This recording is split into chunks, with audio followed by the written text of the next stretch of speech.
زندگی کا مقصد ہجرت کر کے حضور اقدس صلی اللہ علیہ وسلم مکہ سے مدینہ چلے گئے. آپ کے ساتھ صحابہ کرام نے سب کچھ چھوڑا. جو حضرات مکہ سے مدینہ گئے ہجرت کر کے وہاں، تو کیا بھوج کھانے گئے تھے یا کوئی مقصد تھا؟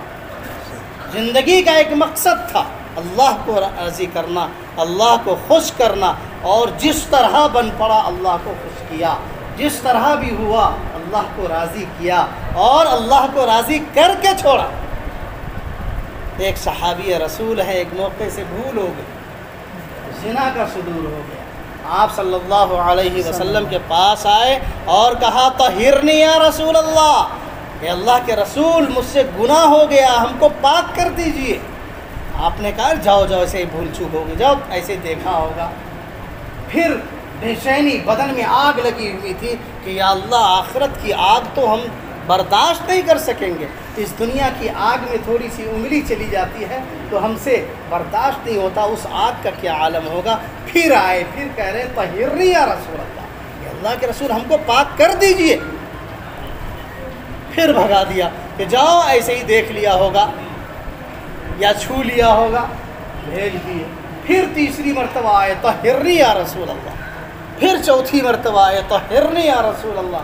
کوئی گواہ نہیں تھا. اللہ کے رسول نے فرمایا کہ 4 مرتبہ کے اس نے اقرار کیا، یہ 4 گواہ کے قائم مقام ہے. اس کے اوپر حد جاری کیا گیا، اور اس کے بعد آپ صلی اللہ علیہ وسلم نے فرمایا جس کو جنتی دیکھنا ہے دیکھو یہ جنت. میرے بھائیوں بزرگوں، ہمارے پاس اعمال اگر نہیں ہے تو کچھ نہیں ہے. ہمارے پاس اگر اعمال نہیں ہے تو کچھ نہیں ہے. ہم اپنے آپ کو فارغ کر کے اللہ کے راستے میں جو نکلتے ہیں اس کے لیے ایک پیمانہ ہوتا ہے، ایک مقصد چھپا ہوا ہوتا ہے. صرف دن گننا نہیں. ہم لوگ جب بچپن میں مدرسے میں پڑھتے تھے تو آدھا سال تو جانے دیجئے، 6 مہینہ 7 مہینہ 8 مہینہ جانے دیجئے، جب 9 مہینہ آخری مہینہ جب آتا تھا 2 مہینہ 60 دن سے ہم لوگ الٹی گنتی چالو کرتے تھے. اب 59 دن، اب 58 دن، ب 57 دن، اب 56 دن، اب 55 دن، اب اتنا باقی ہے، اب گھر جائیں گے. تو ہمارے بھائی جب اللہ کے راستے میں جاتے ہیں تو جس دن گھر سے نکلتے ہیں اسی دن سے الٹی گنتی اس کی چالو رہتی ہے. اب 35 دن باقی ہے، اب کہیں گے ہاں اب 30 دن باقی، الٹی گنتی چالو ہے. یقیناً یہ گھر کی محبت ہے، یہ گھر والوں سے محبت یہ ایمان کی علامت ہے. یاد رکھیے گا، گھر سے محبت، گھر والوں سے محبت یہ ایمان کی علامت ہے. جس کو گھر سے محبت نہیں، بیوی بچوں سے محبت نہیں، وہ ایمان سے خالی ہے. بے شک وہ ایمان سے خالی ہے. اسی وجہ سے رسول اللہ صلی اللہ علیہ وسلم نے فرمایا خیرکم خیرکم لأہلہ وانا خیرکم لأہلی. تم میں سب سے اچھا آدمی وہ ہے جو اپنے بیوی بچوں کے ساتھ اچھا برتاؤ کرتا ہے، اور میں تم لوگوں میں سب سے اچھا ہوں اپنے بیوی بچوں کے ساتھ برتاؤ کرنے والا. خلاصہ یہ کہ دین صرف مسجد میں نہیں ہے. ابھی حاجی صاحب نے مقامی کام کے تعلق سے کہا کہ اتنا یہ کام کرو، یہ کام کرو، یہ کام کرو، تعلیم کرو، مشورہ کرو، گشت کرو، ملاقات کرو، ساری باتیں بتلائی نا. مقامی کام کے تعلق سے کہا کیوں، کیا مقصد ہے اس کا. ہم لوگ اب تو الحمدللہ سب لوگ موبائل چلانے والے ہیں. آپ اگر موبائل کو ریچارج کرتے ہیں تو 2 سال کے بعد ریچارج کرتے ہیں ایک بار کی، پھر 30 دن ہاں چلتا ہے. اب تو کمپنی والوں نے بھی ہماری آنکھ کھول دیا ہے کہ یہ معمولی موبائل 1 مہینے کے بعد کام نہیں کرتا ہے، ریچارج کرنا پڑتا ہے. ہم کو بھی اپنے آپ کو ریچارج کرنا پڑے گا. ہماری بیٹری خالی ہو جاتی ہے، چارج کرنا پڑتا ہے. تو یہ مقامی کام ہمارا چارج کرنے کے لیے ہے. تو کیا چارج کرنے کے موبائل کو رکھ دیتے ہیں، چلاتے ہیں؟ ہاں چارج کیا، دیکھا بیٹری فل ہو گئی، موبائل کو بکسا میں بند کر دیتے ہیں یا استعمال کرتے ہیں. آپ نے گشت کیا، چارج کر لیا، گشت کے بعد اب اس چارج کا استعمال اگلے گشت تک. آپ نے مشورہ کیا، اب یہ چارج ہو گیا، اب اس کے بعد اب کل چارج کرنا ہے. اس کے علاوہ کوئی کام نہیں ہے. ہر لمحہ دین کا کام ہے. ہر لمحہ مدرسہ مسجد کے گیٹ سے نکلیے، چوک چوراہے پر جائیے، چائے کی دکان میں جائیے، کھیت کھلیان میں جائیے، بیوی بچوں میں جائیے، ہر جگہ ہمارا دین ہے. آج تو ہمارے بھائی حضرات جب گھر جائیں گے بیوی بچوں کو سلام کرتے ہوئے شرماتے ہیں. ہاں ارے شرماتے ہیں نہیں شرماتے ہیں؟ ہمارے شرم کے بیوی کے پاس زبان ہی نہیں کھلتی ہے، کیسے سلام کریں گے؟ کرتے ہیں سلام بیوی کو؟ ارے کرتے ہیں. جب آپ اپنے گھر میں برکت نہیں مانگیے گا تو دوسرے کو کیا ضرورت پڑی آپ کے گھر میں برکت کی دعا کرے گا؟ کیا ضرورت پڑی؟ رسول اللہ صلی اللہ علیہ وسلم نے سکھلایا، گھر جاؤ بیوی کو کہو، بچوں کو کہو السلام علیکم ورحمۃ اللہ وبرکاتہ. آپ نے بیوی بچوں کو گویا کہ 30 نیکیوں کی دعا کر دیا، دعا دے دیا. جب آپ میں بیوی بچے السلام علیکم ورحمۃ اللہ کہیں گے، آپ کو 30 نیکیوں کا ثواب دے دیا. تو اس گھر میں رحمت آئے گی کہ نہیں آئے گی؟ برکت آئے گی کہ نہیں آئے گی؟ 3 دن لگا کر کے گیا، اس کے بعد بھی بیوی کو سلام نہیں کر رہے ہیں. ہاں تو آج سے کریں گے انشاءاللہ، سبھی لوگ کریں گے، سارے مسلمانوں کو سلام کریں گے انشاءاللہ. رسول اللہ صلی اللہ علیہ وسلم نے فرمایا کہ جب آدمی جان پہچان کے لوگوں کو سلام کرنے لگے اور انجانے مسلمانوں کو سلام نہ کرے، یہ قیامت کی نشانی ہے. آج ہم لوگ کیا کرتے ہیں؟ جان پہچان کے آدمی سے 3 ہاتھ کا سلام کریں گے، اور جس مسلمان سے جان پہچان نہیں ہے، چاہے چہرے پر داڑھی ہے، ٹوپی ہے، ہوگا کوئی. ارے کرتے کہ نہیں کرتے؟ ہاں صحیح. یہ ہو رہا ہے کہ نہیں ہو رہا ہے؟ بعض صحابہ کرام بازار اس مقصد سے جاتے تھے کہ مسلمانوں سے ملاقات ہو، کچھ نہیں تو کم از کم السلام علیکم ورحمۃ اللہ وبرکاتہ. سلام کریں گے، وہ ہم کو سلام کریں گے، سلام کا جواب دیں گے، ہم بھی دعا دیں گے، وہ بھی دعا دیں گے. تو یہ سیکھنے کا کام ہے. یہ سب کیا ہے؟ سیکھنے کا کام. اور یہ سب کب سیکھیں گے؟ جب ہمارے دل میں جگہ رہے گی تب. اور دل میں پہلے ہی سے غصہ بھرا رہے گا تو کچھ نہیں گھسے گا اس میں. بے شک. جب پہلے ہی سے دل ہمارا بھرا ہوا رہے گا تکبر سے، غرور سے، گھمنڈ سے، تو یاد رکھیے گا ہماری ابتدا بھی مٹی ہے، انتہا بھی مٹی ہے. تو غرور کس بات کا؟ کس بات کا ہم غرور کرتے ہیں؟ گھمنڈ کس چیز کا؟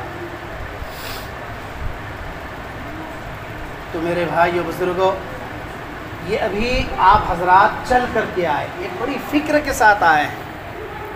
تو فکر اسی کا نام نہیں ہے کہ آپ یہاں پر آئے بس فکر ختم، یہیں پر پانی ڈال دیا ٹھنڈا ہو گیا. یہاں پر آپ ریچارج ہونے کے لیے آئے. اب یہاں سے جا کر کے اپنی زندگی میں بدلاؤ لانا ہے.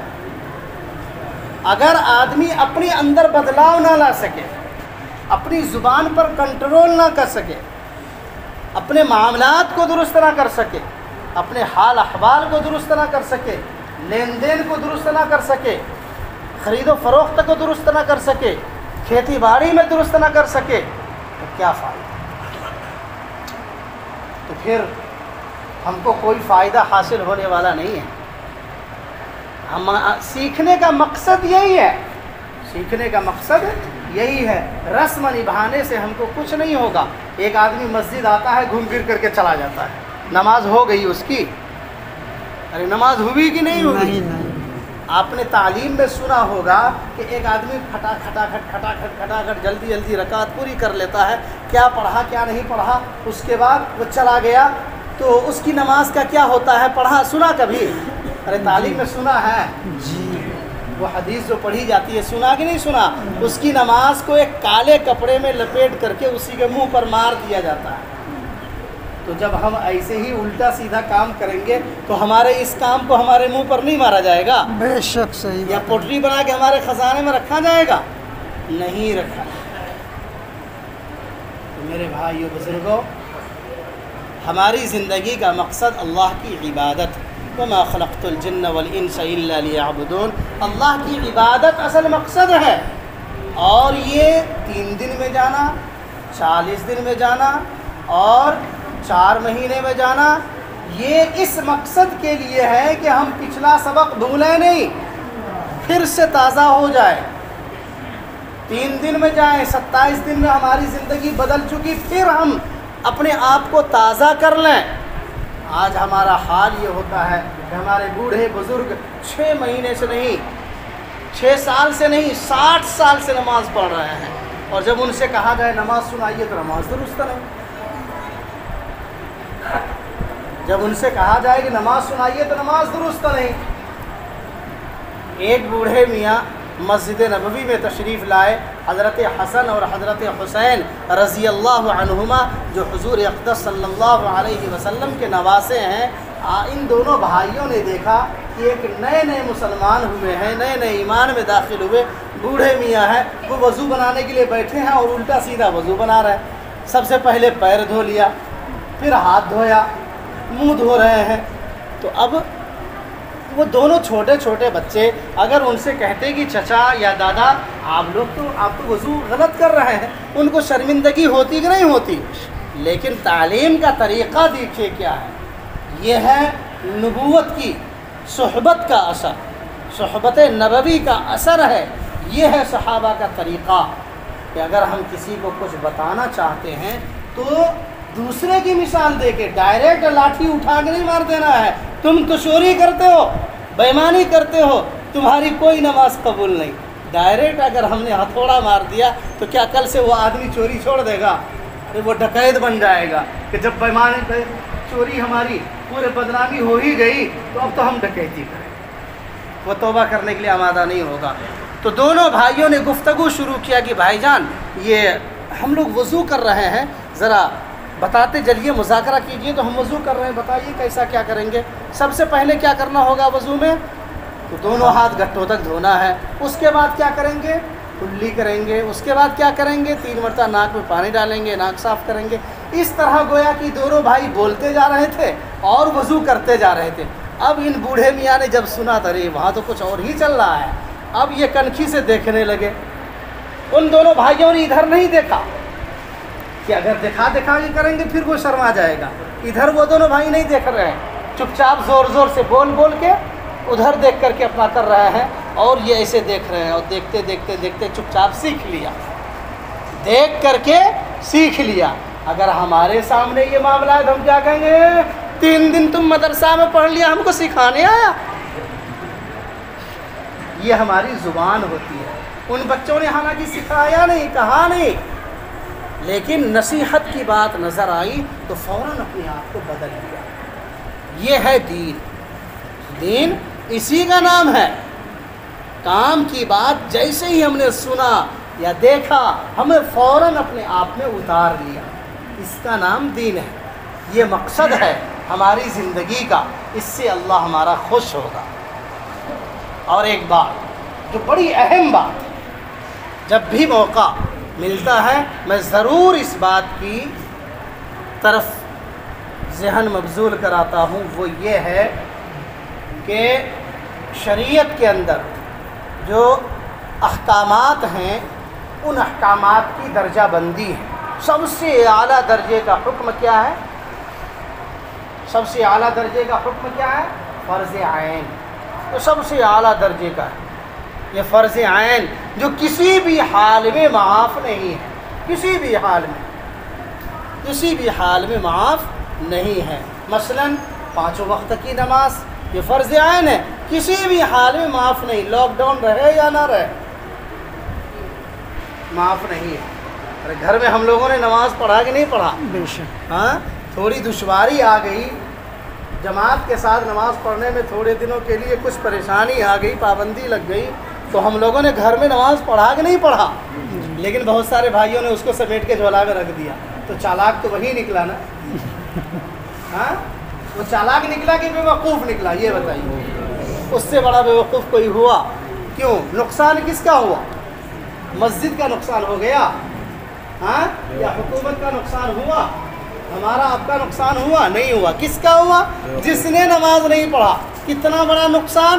ایک نماز چھوڑنے پر 2,88,00,000 برس جہنم میں جلنا پڑے گا.